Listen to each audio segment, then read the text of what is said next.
Hi, everyone. Hello. Hello.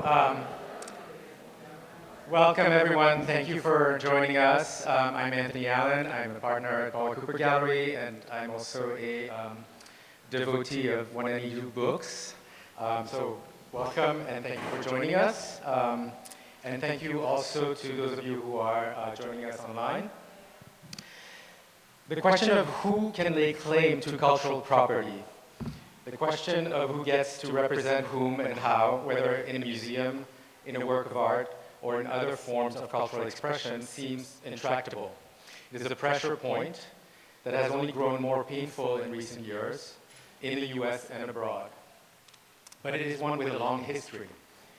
As David Joselit has addressed in his previous book, Heritage and Debt, Art and Globalization, in 2020, and as he further analyzes in Art's Properties, the subject of tonight's discussion, it is a history that begins with the twin European projects of encyclopedic humanism and imperial plunder, the age of the first museums, and that continues down to today in our age of globalized economic exploitation and consumerism. But it is also a history that post-colonial subjects, indigenous populations, African Americans, and others, all of whom may also be or intersect with first world consumers, have fully recognized and are actively engaged in questioning, resisting, or dismantling. Debates about cultural restitution, cultural appropriation, and cultural representation all hinge upon a more or less tangled question of legitimacy and on a slippery notion, property, possession, ownership. In Art's Properties, Joselit re-examines this history as a way of framing and closely reappraising one such debate, the controversy surrounding Dana Schutz's painting of the corpse of Emmett Till, titled Open Casket, and exhibited at the 2017 Whitney Biennial. Our opponents in this debate locked in a zero-sum game and talking past each other. Can the notion of cultural ownership be overcome through a positive form of dispossession with a hyphen? Joselit's argument for art as a form of witnessing provides a form of ethical response. And to discuss this in more detail tonight, we have the pleasure of welcoming the author of Art Properties, David Joselit, who is professor of art, film, and visual studies at Harvard University, and the author of numerous books, including Feedback, Television Against Democracy, and Infinite Regress, Marcel Duchamp, 1910-1941. With David, we have a stellar panel of scholars and critics, starting with Susan Buck-Morss, professor of political science and core faculty member of the CUNY Graduate Center's Committee on Globalization and Social Change. Susan's most recent book is Hegel, Haiti, and Universal History, which won the Frantz Fanon Book Prize in 2011. Courtney Martin, in the order in which they're seated, Courtney Martin is the Paul Mellon Director of the Yale Center for British Art, previously the Deputy Director and Chief Curator of the Dia Art Foundation. She also taught at Brown University and the University of California, Berkeley, and is the author of a monograph on the Pakistani artist and post-colonial critic Rashid Araeen. And Michelle Kuo is the Marlene Hess Curator of Painting and Sculpture at the Museum of Modern Art, New York. She was previously the Editor-in-Chief of Art Forum International. She's organizing the forthcoming exhibition, Signals, How Video Transformed the World, with Stuart Comer, and is working on a book about the post-war organization EAT, Experiments in Art and Technology. Before I pass it over to David and the panelists, a few words about tonight's event. The event is being live streamed, and it will be archived on PCG Studio on Paula Cooper Gallery's website. You'll be able to view it there and to share it with others. Our speakers will have a conversation for about an hour, after which we'll hopefully have some time for questions from the audience, open it up to the floor. And after the Q&A, you'll be able to continue the conversation more informally and get your copy of the book. Finally, I'd like to acknowledge the serendipity of having Hans Hake's work literally framed tonight's conversation, and thank him for allowing us to host this event here with his works.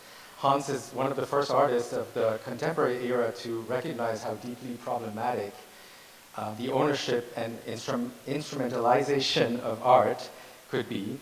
And he showed that if art could claim any kind of political efficacy, it was, much as David suggests, by bearing witness to and stubbornly retelling the injustices of its time. And now please join me in welcoming David, Joselit, and the panel.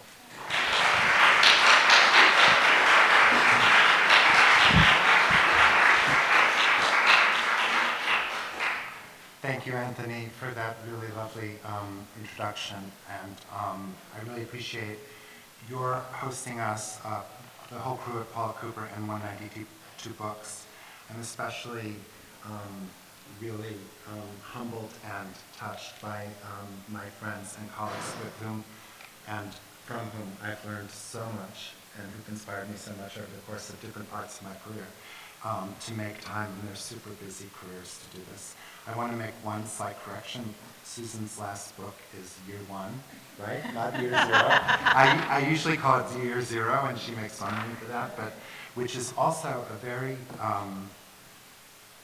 is very much a kind of revision of what identity is, but from the beginning of the common era, as opposed to the present moment, as my book does. So the run of show is going to be the following. We're each going to speak for about 10 minutes, drawing out issues or points that seem relevant. We'll chat with one another till about 8, and then open for questions, or sooner if we fall silent for some reason. Oh, sure. I can bring this closer. Is this on? No, it's better, right? Okay, sorry about that. Okay, so in this book, I was thinking of how to present it today to people who probably haven't read it yet. And I wanted to focus on 3 sort of polemics and pressure points that I try to address in the book that I feel are very urgent. The first is a question of presentism. I'm officially a scholar and critic of contemporary art, and I've spent 40 years following the contemporary, which, you know, the beginning of that period is no longer contemporary by many people's definition. And I've been dismayed by how narrow and academic the category of contemporary has become. I feel like there needs to be a deep history of the present, not as deep as the one that Susan can perform. I'm not capable of that. But one that at least begins with the beginning of the modern museum, which is where the book is not chronological nor systematically following any durational score. But I do make the point that the repatriation debates that we're experiencing now, that calls for return of cultural properties prominently to Africa, but to elsewhere in the world, even, you know, the Elgin marbles back to Greece, which have been so important in debates around art, and which I think are contemporary debates, because they really ask the question that Anthony mentioned, which is, where does something belong? What does it mean to possess something geographically or culturally? And so one of the things that I try to do in the book is to think about how the repatriation debates that we think of as a post-colonial phenomenon, largely, are in fact as old as the first modern museum, the Louvre, which I argue was in fact about the kind of repatriation of the Ancien Regime on the one hand to the people, from the elites of France to the people, and on the other was composed of the works that Napoleon looted through his campaigns in Europe and Egypt. There was immediately after Napoleon's fall efforts to repatriate objects from the Louvre, and very lively ones on the part of the British military, as well as Antonio Canova, the star 19th century sculptor who actually was the emissary of the Pope trying to get things back from Paris. So the first point here is that I think it's really, I mean, that doesn't explain how we can deal with presentism, but it gives you an example of how I'm trying to think the idea of a repatriation debate as endemic to the museum itself, as opposed to a purely post-colonial problem. It was an intra-European problem before it was an extra-European problem, is more or less my argument. The next point I want to bring out has to do with a critique of representation that the book attempts to make. That's something I've been working on critically for a while. Even though it seems to contradict common sense, art really isn't about representation if you think of representation as one thing standing for another. I was thinking of calling someone out, but I'm not going to. He knows who it is. Well, now that I've mentioned it, it's in Chris Wood, who's here, in his book on the history of art history, he says, in fact, that art evades history, and that art history, in a sense, he doesn't say this in as many words, but is a kind of fool's errand. I don't know if you would own to that, but I'm putting those words in your mouth. We're two of the fools on that errand. Anyway, but art does not necessarily represent, although in the modern era we think that it stands for something else. We decode it, we solve the work of art, instead of moving with it. What I want to argue is that what art does is compose durations, alterities, times that are extraterrestrial, times that are human, times that are material, mineral, vegetal, etc. In other words, the work of art is able to produce an alterity, and that when politics, the place that politics intersects with the work of art is when representation occurs. When a work of art is said, for instance, to represent France, or a work of art is said to represent queerness, or a work of art is said to represent, I don't know, the 20th century. Frank Ankersmit, the political scientist, has argued that representation is an aesthetics, because in fact any representation is a construction. And this is something that political theorists have argued too. Someone, Jason Frank, who's someone in the globalization seminar that Susan and I that I used to participate in when I was at the Graduate Center, visited us. And so the idea of representation is always a precarious and partial linking of one thing to another. And a work of art simply doesn't do that. A work of art is infinite in its possible, in the narrations it produces. And so, and in this book, I also try to argue, because it's one of the properties here, in the title of properties, has to do with the human becoming property in the history of the enslaved, and also with regard to the appropriation of Native American lands. All this is too complicated to get into it in 10 minutes. Maybe it'll come out in other remarks.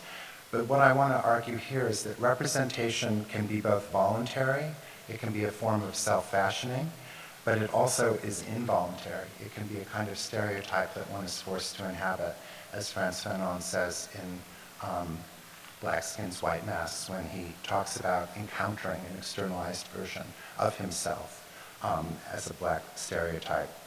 So therefore, to go back to the property question, representation, one's own representation, can be both an asset and a burden. It can be self-possession or a form of dispossession. And the final thing I'll say, wanting to stay to my 10 minutes, is what Anthony said. This book tries to excavate an impasse of identity as property. And the test case here is the Dana Schutz controversy that occurred in 2017. And many of you might be thinking, oh, that's been done to death. I mean, we don't need to hear about that again. But I think what is particularly important about that controversy is that it really demonstrates the zero-sum game of what it is to understand identity as a form of property. The two poles of this debate, one represented by Hannah Black, proposes that black pain can only be claimed as property by African American people. And the curatorial response to this, and the response of the artist to some degree, is that empathy is a human right, and so the pain of others is the property of everyone. Now, the problem with this is that if we think of the pain of a particular group, in this case, Black people, as the property of everyone, then the deep structural inequities, the oppression involved in self-possessive identity from the beginning of the modern era to the present, including the histories of enslavement and colonialism, would be completely diminished. It's impossible to say that the pain of everyone is everyone's to take, and yet I don't think it's possible to say that anyone's pain is their private property either. And so, sorry to interrupt the sound in me. This is most embarrassing when it happens teaching and your phone rings, which, so my attempt at a solution to this impasse, the kind of zero-sum game of identity as property, is to argue, as Anthony mentioned, that instead of possessing or consuming pain or identity as property, our properties, our qualities as property, we can place ourselves in the position of witnesses. What witnesses do is narrate a testimony, and that testimony is constitutively open to evaluation. Therefore, it is not a secure possession. It's a debatable position, which means that Dana Schutz had every right to address the grotesque death of Emmett Till, but in my opinion, she did so in a way that is completely obscene and unethical, which is what I try to argue in the book. So that it isn't that she's white, it's that she allowed an intimacy, she domesticated a horror that shouldn't be and could not be domesticated. And I'll say one last thing, which is that in my story, the hero, the woman who has the most intelligent visual politics is actually Emmett Till's mother, Mamie Till Mobley, who is a really extraordinary character, extraordinary figure, who was enormously brave and intelligent in how she managed the image of her murdered son. So I'm going to end there, and Susan, it's all yours. Is it on? Good. I'm just delighted to be here. I think this is a terrific book, and it's a daring book. It's a very David book. It will and should raise discussions and probably be misinterpreted, and maybe I'm going to misinterpret it now. But, after all, these are just ways of taking film off what you have given to us as a form of not possession, but a kind of representation. And all representations are possessions. I mean, there's so much that goes into this. There's really, very short sentences, very simple and really daring, where we learn what art is, what political art is, what contemporaneity is, and therefore this long history of the present, and what the moral position is when it regards this very controversial issue on the painting, the casket. So all of this happens in a very short period of time, and in a certain way, every step along the way, we're taken there. We're not sure what's coming next. There is no overarching story, and it's when you get to the end that you could read it backwards and see, oh, we were going to get there. But so it reads in a very intriguing and very open way, because at each step along the way, you have to think, okay, is this really true, what he's saying? And more times than not, I certainly had to say, yes, yes, it's true. And I found myself thinking along with David in very new ways. So I'm a great fan of this book. I really, really like it. I want to say just a couple of things or raise some issues.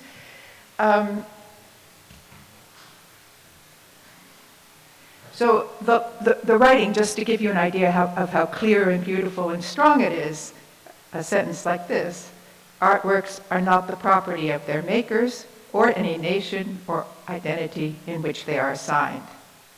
And then art's ontological fundament is alterity. Think of that one. And you may think, what is this? What is this ontological fundament? And I'm particularly kind of, I don't like the word ontology very much, but what we get to is something that actually is never spelled out. This alterity is never spelled out, because as we peel away what art might seem to be but isn't, we find out that art is appropriated through the process of representation, which is a kind of possession, which is something that David is very critical of, and he wants us to be very conscious of that action, right? So any representation of the artwork, any appropriation, and they are, as he said, infinite, is also a kind of possession. And if that's the case, then we wonder, okay, what is the artwork without a representation of it? Well, he tells us it's not the material object. The material object, as we know, people in curating know all too well, can begin to disintegrate. It's not, but so there's something else to this artwork, and that's going to be my first question to David. What is this art that is infinite, that has an ontological fundament of alterity, that can never be totally captured in any representation, and every representation is a capturing, that is a possessing of a kind of possibility. And then I'm wondering, okay, are these things that are representations images? Sometimes it seems that they are. So you have the artwork as material object, art, which is this more sacred category, maybe, right? And then you have appropriations of art, interpretations of art, etc. So I'm thinking, okay, this seems to be what David is saying, but then we realize that it's not only art that has this quality, it's also people, individuals. And I'm beginning to hear, like, Adorno, the priority of the object, or some kind of way that any attempt to appropriate and know as something in the world, some phenomenon, is always going to risk domination of that object or that person, and that the capacity to escape from that is precisely what makes art art and what makes individuals individuals. So I'm kind of asking here, you know, are we making a claim about art? And if so, is that the same claim we would make about any human being as kind of irreplaceable one that can be represented and classified, race, color, creed, whatever you want to do, but doesn't really exhaust the alterity of the person? So I wanted to ask you that. That's one of my questions. So I think a second question might be, and I'll just read another sentence here because they're so good. This is for the first question. Art's ontological resistance to capture. Artworks are dedicated not to their representation, but to representation's failure. Its excess, its optical and affective richness is ultimately impossible to capture in its singularity. That's the resonance that I'm picking up on and seeing it could perhaps be true of a person as well. Because David moves from art's properties to person's properties. And that's where the issue of identity, and therefore one's claim to be able to read, ultimately we find at the end of the book, open casket begins to depend on the properties of the person making that interpretation, and David wants to move away from the idea that there's only one right ownership. In fact, there's no ownership that could in any way do justice to the alterity of art. Because I'm not going to say artwork, because that might imply it's this object that could decay and disintegrate. Okay, so that is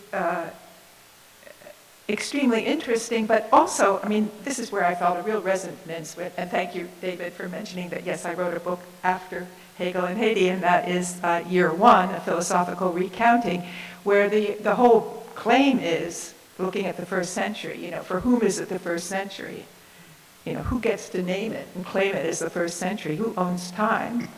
And the argument is that no one can do that, and that the ownership that ends up looking like it's normal or natural is actually because of appropriation by the victors in history, in a kind of move toward Walter Benjamin's criticism of that kind of possession of cultural objects. So history can't be possessed, it doesn't belong, and therefore I would also be very much in resonance with your point that this is not something that has to do with identity. So for the first century, there's not Christian history, and then Jewish history, and then classical history. These are not separate spheres, right? So my argument ends up being, although race is not my prime issue there, although it is in Hegel, Haiti, and universal history, would be against the approach of possession of something. And this, you see, of course, is a slightly communist position. No one owns the past, a communist inheritance of the past. No one owns the meaning of an artwork. There's something in this that purposely, and not just metaphorically, draws on Marx, I think we could say. Okay, so I wanted to ask if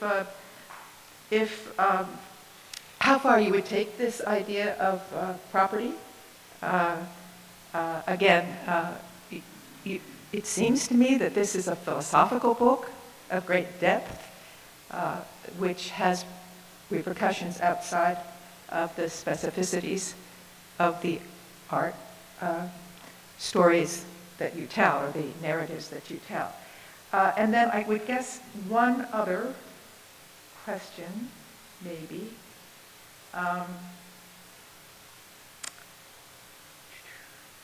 have a lot of notes, but I only have 10 minutes. So I think I will say for the final thing that I'd love David to respond to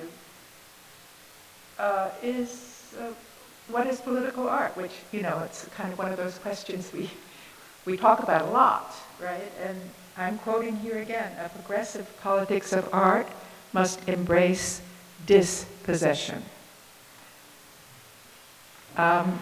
So those are direct quotations, David, which I'd love to hear you.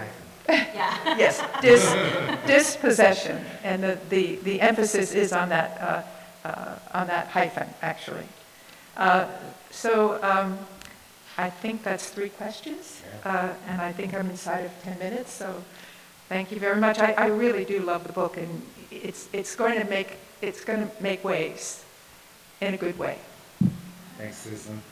I think I will not, those are amazing questions. I think everyone should speak, and then I'll answer within the time I have. And we'll get questions from the audience. So, thanks, Courtney. The museum. I'm going to have to read because it's just the way I conceptualize. I got hung up on the idea of the museum from the outset of the book. Within the first few pages, quote, instead of looking, the museum goer is storing and sharing his experience, end quote. This is obviously going to turn immediately into a conversation about the Louvre. Sorry about that. Page 16. The modern museum crystallized a politics of art's alienability, which are ultimately, quote, governmental ability and oppression. Page 27. David allows us to wander into the limit case of museum by way of the Louvre, which of course can be substituted for almost anywhere, be it the National Galleries, plural, wherever you find yourself nationally, the Prado, or the Met. The list could go on. The question of property I extended for myself into and onto the museum by the questions of practicality. Page 35, liability, which for me turned immediately into bricks and mortar. An ownership shift. Do I own the museum when I come into the museum? Do I own the museum if I work in the museum? Do I own the museum if I am just a critic of the museum outside on Instagram? 1793 is the date of the contract to reorganize the fundamental problem of the house that holds the art. Page 40. Quote, the privileged destination for art would be the museum itself, and in a parallel development, art's commercial structure shifted from personal or governmental patronage to an art market, end quote. Page 52. The property relation is compulsory under a liberal democracy. Okay, but why is a museum a de facto democracy? When, how, where did this happen? I've yet to be in a museum that was a democracy. Can we let go of this falsehood for once and for all? Page 75. Is it not a, quote, nation within a nation, that being the museum, the thing that can be a democracy inside a nation no matter what the nation is? And this, of course, is David using the Du Boisian construct of what is happening within Paris at the Universal Exposition. Du Bois gives us that, but I eagerly apply this idea of the nation within a nation to very nearly everything functioning with what I call the project state of the museum, my museum being in America, in which we currently reside. My own subjectivity. Thank you, David, for providing yours. I enjoyed that a lot. This book is full, I think, in many ways, of where David finds himself and is honest enough to tell us this. I think that is incredibly important. I wish more people would do that. But my own subjectivity removes me from the utopia of humanity that frustrates that which happens often, always, in any text, not just this one. I'm interested in what David correctly identifies as, quote, the normative values of the museum for which the work of art must be sanctified as an inviolable form of property, end quote. He's talking about the Whitney. In which the property is, in this compared with the Whitney, but it is broadly the museum as the physical space that holds art. Thus, page 115, the possessive possibility of possession is problematic. I need the building to hold art. That's my need for the museum. It's practical. It's back to the bricks and mortar. It's back to the ownership. Perhaps others are not there. These are some further ideas I have. I guess these are my questions for you, David. Conceptual art did not historicize itself. The art historians, you, Chris Wood, has added to this as a problem. The emergence of conceptual can easily go backward and forward in your formulation. I really like this. I really like the idea that the conceptual is a fluid thing, that in fact it might just be generic, that we can affix to any time and any place. As long as we agree to not get caught up in the look of conceptual art, like either Wiener or Piper or Rowland, whom you correctly identified. But I want to be very careful here because I wrote these sentences within the space of Paula's house. And I too am very indebted to what Paula and much of this conceptual art gives us. Proceed cautiously, I think. Number 2, the shift from France to America, Louvre, leading to the Whitney, and finally ending at artist space is important for the display of art. Does it matter that we end up in a Kunsthalle, essentially, a non-collecting space? Ultimately, the museum goer becomes a witness, but do you only become a witness when you're in a space where nothing can ultimately be held outside of the space of display? And finally, this is a quick one. We're missing an artist. We need an artist. Oh, Yeah. okay. Good point.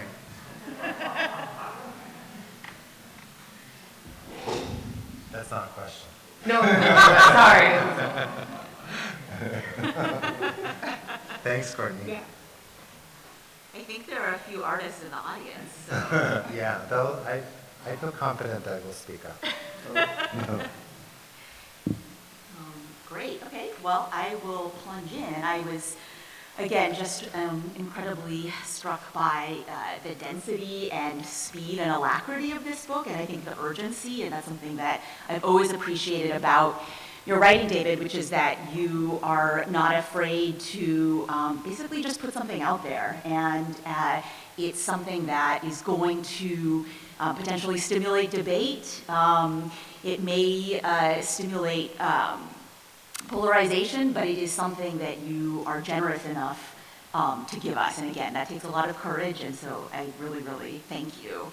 One of the things that you lead with in the book is this kind of amazing origin myth, not only of the museum, but of the critic, which is the French critic Courtney de Quincy, who famously said, and I'm paraphrasing different translations of it, but that the museum kills art to make history, and that in a way the mode of museumification is a form of death, quote, object murder.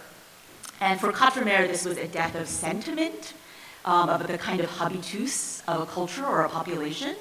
For Césaire, for example, what is murdered is the non-European civilization's, quote, liveliness, that which makes it, quote, dynamic and prosperous. And then I was struck by when you continue to say that these living qualities accessed through affective connection, i.e. sentiment or vivacity, are the fundaments of what I have called art's alterity, or the spectator's durational encounter with an optical vibrancy that defies capture. The death of this liveliness is also the death of alterity as a dynamic relation.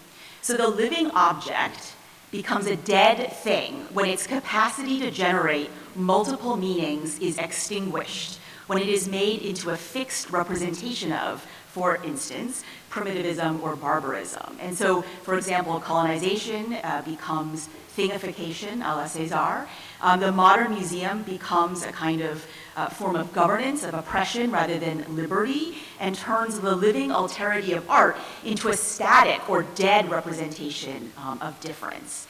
And what was striking to me is how I think you really productively continue some longstanding debates, obviously, in art and art history. And I was reminded almost immediately of André Malraux's sort of much discussed, debated concept of the musée imaginaire, which originally Malraux said would be a kind of conceptual space of the human faculties, of imagination, cognition, and judgment. And Malraux is basically speaking at a time when, or thinking this at a time when reproduction comes to the fore, so that you no longer need to be, per se, in a physical space with physical objects to see or experience culture. Now the reproductions of culture are all around us. They kind of flow like snowflakes to kind of invoke Krakauer. And so, as Rosalind Krauss once said, in this model of the Musée Imaginaire, works of art are ripped away from their sites of origin,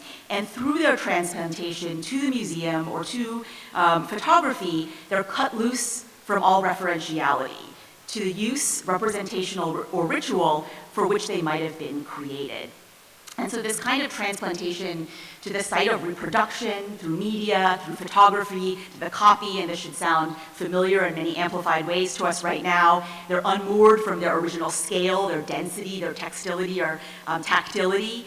Every work, whether tiny or colossal, now is magically equalized through the democratizing, supposedly democratizing effects of camera and press. And so I wondered if you could talk a little bit about, when you are invoking a resistance through alterity or a mode of liveliness to this kind of flattening, what ultimately would be or could be conceived as a kind of flattening into the quote-unquote collective spirit of human creativity, of a kind of humanist myth of a family of man, how do you resist that? And these are ways or modes that you talk through in the book.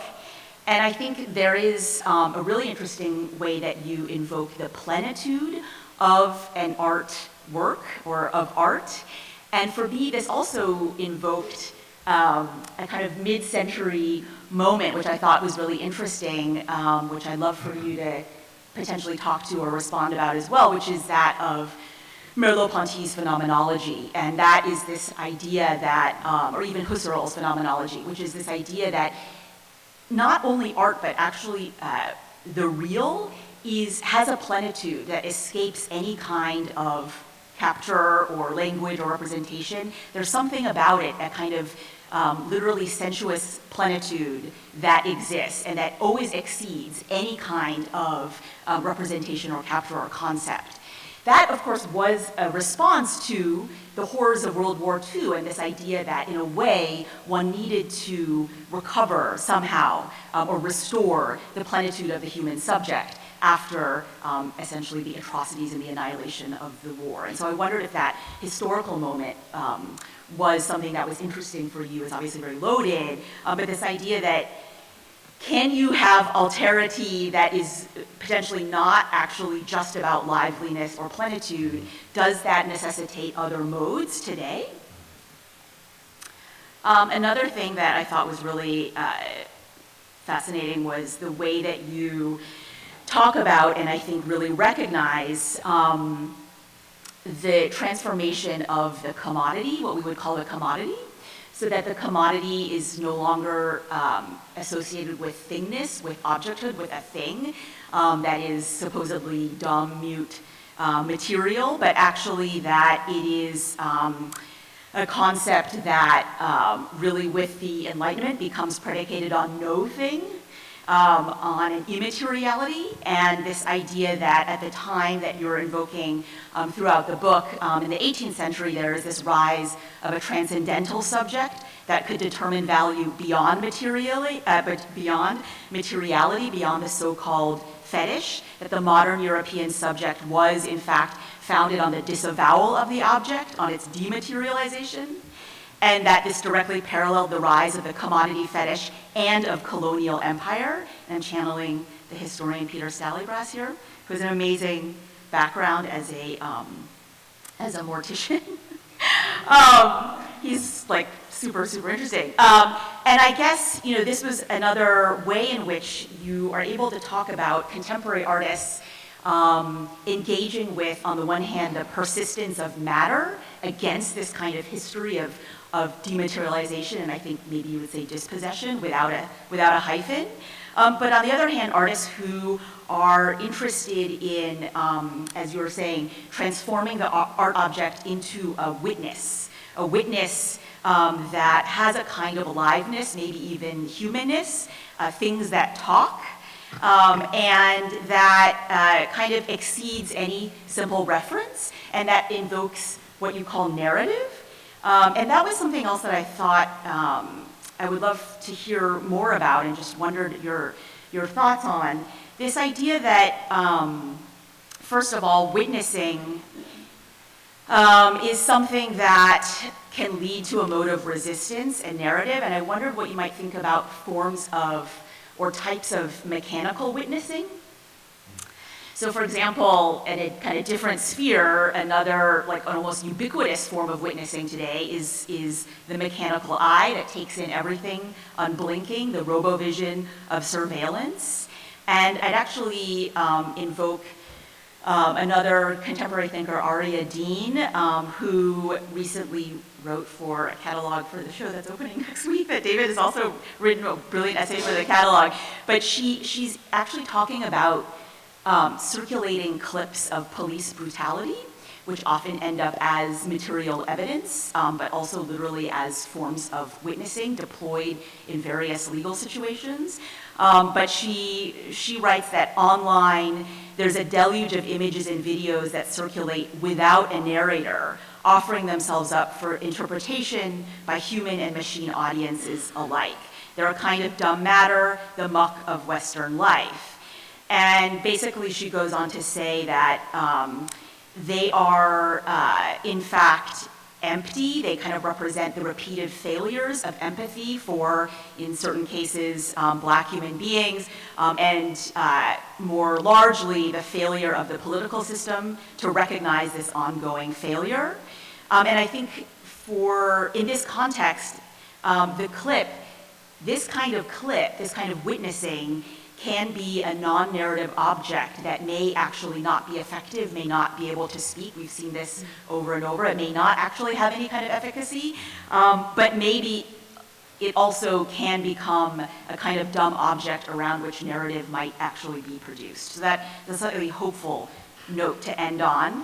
The last note maybe I'll ask you about, which is less hopeful, is also just questions of identity. And of course you are really delving into this definition of identity in terms of individualist possession on the one hand, and then again a kind of dis-possession on the other. Like, can we move to that kind of identity, or potentially hold space for that kind of identity? And I was wondering your thoughts on identity now, where it's not just that we actually prove our identity with a physical ID card or a photo of ourselves, or even a thumbprint. There's a shift from the definition of identity away from physical likeness or even trace to algorithmic likeness and encryption or a key. So instead of a flag or a passport or a banknote or a photograph, you have instead a kind of now set of complex patterns of encryption that actually define identity. And I wonder if this affected any of your ideas. Wow, thank you. Amazing questions from everyone. We have about 15 minutes before we'll toss it open to you guys, so I'm going to try to go in order, and I'll maybe pick and choose a little bit. I do want to say one possibly perverse thing, which is here I have two museum professionals, and I am very critical of museums in this book, but maybe because I started my career as a curator, I often feel closer to curators and directors than more curators, but I think of you. I know why I'm not scared of you, but I'm not. Because in some ways they're closer to these dilemmas. Mm-hmm. But anyway, I first want to respond to Susan. I'm going to choose two of your questions of the three. You talked about the art and life issue, and that, am I saying that the work of art is a kind of life? And I think what I would say is that what makes it efficacious, a work of art, is that it creates a liveliness, which I'm calling an alterity, the capacity to find an otherwise or elsewhere a god, for instance, or a black square, or whatever. It materializes it. And therefore, unlike life, it becomes something that can be, that allows for everything that an externalized object can allow for. And so I do think, and including capture by power. So I guess I wouldn't want to make an equivalence between life and art, but I think that there is a kind of, in the tendency in my discipline, and other art historians can criticize me for characterizing it this way, to try to solve a work of art, to explain what it represents on some level. There is a way in which we disavow the fact that each work of art is really not explainable. And I think that that is really where the power lies. And that goes to your second question. I mean, I use this term in the book, which might be opaque, but it scores durations, which means that any encounter with a work of art, you're going to look, you could look for 10 days, you could look for 10 seconds, and the work itself creates an opportunity, a field, or a topography for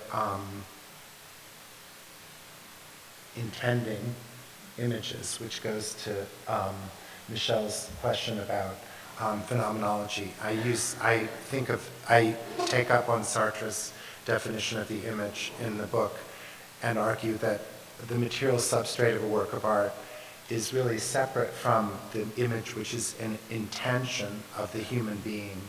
There is no image except in our minds. There's a material substrate, a thing, and then we project images, which means that, in fact, that's why I say there's a failure of representation, because in fact there's no stable way of keeping the image in the picture, really. I mean, we can pretend that it's there, but it's really not. And so the politics for me then really has to do with how the work gets represented, the way a people would be represented in a state. The work also represents, and that's where it becomes political, it seems to me. I think that I just have never felt that, I feel like we throw around the word political when it comes to art a little too loosely.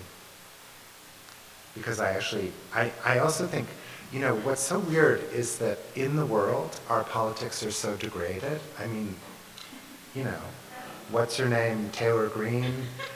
I mean, why do we want to aspire to that? Like, why would art be that? I mean, I know that's really dumb, like that's a dumb thing to say, but it's actually... It's a little close to home, actually. Anyway, I'm going to move on. Do you want to respond first? No, okay. Okay, then I'm going to shut up. Okay. How did the museum become democracy? That's such a good question. Again, I don't think it should be. I mean, I think what's amazing is that both of you are in these museums that tell histories that are so incredibly consequential. I mean, the history of Britain, which is both the American model of civilization, right? And also the colonial